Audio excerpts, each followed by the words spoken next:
देखो अब इस पार्ट में इस क्वेश्चन दो पार्ट्स हैं। एक तो कह रहा है कि एनर्जी ऑफ ईच फोटोन निकालनी है, हमें एक फोटोन की एनर्जी निकालनी है अगर हम विच कोरिस्पॉन्ड टू लाइट ऑफ फ्रीक्वेंसी, अगर जो भी हमारी लाइट है जिसकी फ्रीक्वेंसी 3 × 10⁻15 हर्ट्ज है, उसमें एक फोटोन की एनर्जी कितनी होगी। एनर्जी ऑफ फोटोन हमें पता है is equals to h nu, ठीक है।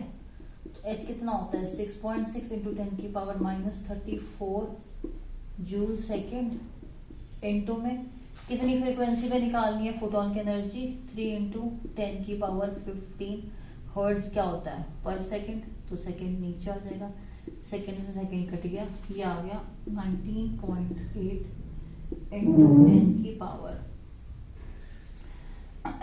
ये कितना आ जाएगा सॉल्व करके -19 जूल्स, ठीक है।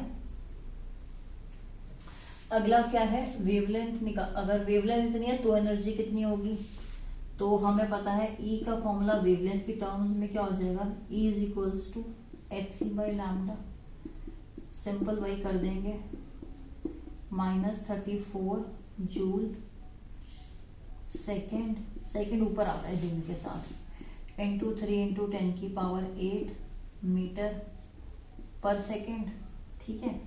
और नीचे क्या हो जाएगा वेवलेंथ कितनी है 0.5 एंगस्ट्रॉम यानी कि 10⁻10 मीटर, ठीक है। तो मीटर से मीटर कट गया, सेकंड से सेकंड कट गया, ये -10 ऊपर चला जाएगा।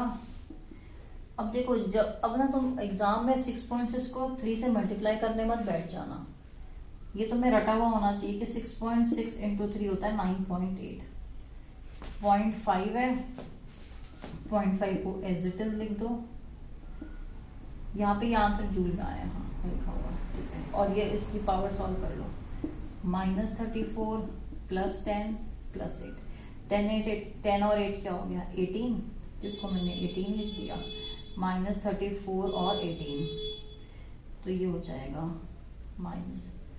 माइनस का 16 जूल्स।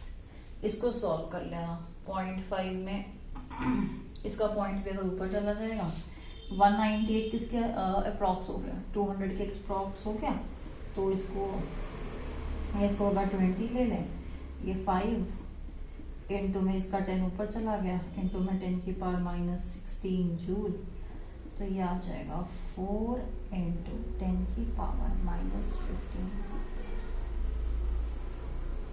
10⁻15 जूल, ठीक है। तो हमारे ये आंसर हो जाएंगे।